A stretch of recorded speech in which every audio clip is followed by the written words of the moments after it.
નમસ્કાર, આપ જોઈ રહ્યા છો નેશન પ્લસ ન્યૂઝ. હું છું આપની સાથે હિરલ પંડ્યા. વડોદરાની વ્યસ્ત એવી વાઘોડિયા ચોકડી પર કારની ઝડપ એક સામાન્ય પરિવાર માટે દુઃખદ સાબિત થઈ છે.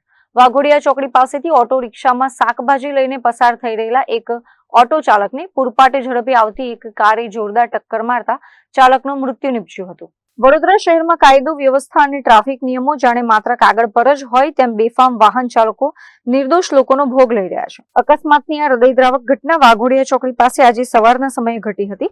વડોદરાના વડેલા રોડ પર આવેલી શિવ રેસિડેન્સીમાં રહેતા અશોક નામનો વ્યક્તિ દરરોજની જેમ પોતાની ઓટો રિક્ષામાં શાકભાજી ભરીને આવી રહ્યો હતો. તેઓ હોંશે હોંશે પોતાના પરિવારનું ગુજરાન ચલાવવા માટે ધંધાર્થે નીકળ્યા હતા, પરંતુ વાઘોડિયા ચોકડી પાસે કાળ બનીને આવેલી એક પૂરપાટ ઝડપે દોડતી કાર તેમની ઓટોને જોરદાર ટક્કર મારી દીધી હતી. અકસ્માત એટલો જોરદાર હતો કે ઓટો રિક્ષા પલટી મારી ગઈ હતી અને અશોકને માથાના તેમજ શરીરના ભાગે ગંભીર અતિશય ઈજાઓ પહોંચતા તેમનું ઘટના સ્થળે જ પ્રાણ પંખેરું ઉડી ગયું હતું. પોલીસે આ મામલે અકસ્માતનો ગુનો નોંધી મૃતદેહને પીએમ અર્થે હોસ્પિટલ ખસેડીને ફરાર કાર ચાલક સામે કાનૂની સકંજો કસવાની તજવીજ હાથ ધરી હતી.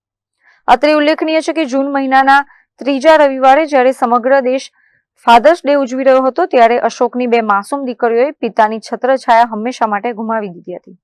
જોકે છેલ્લા એક વર્ષથી વડોદરા શહેરમાં અવારનવાર સ્પીડ અને ટ્રાફિક નિયમોના ઉલ્લંઘનને કારણે અકસ્માતોની સંખ્યા સતત વધી રહી છે, જેને લઈને સ્થાનિક રહીશોમાં તંત્ર સામે ભારે રોષ જોવા મળી રહ્યો છે.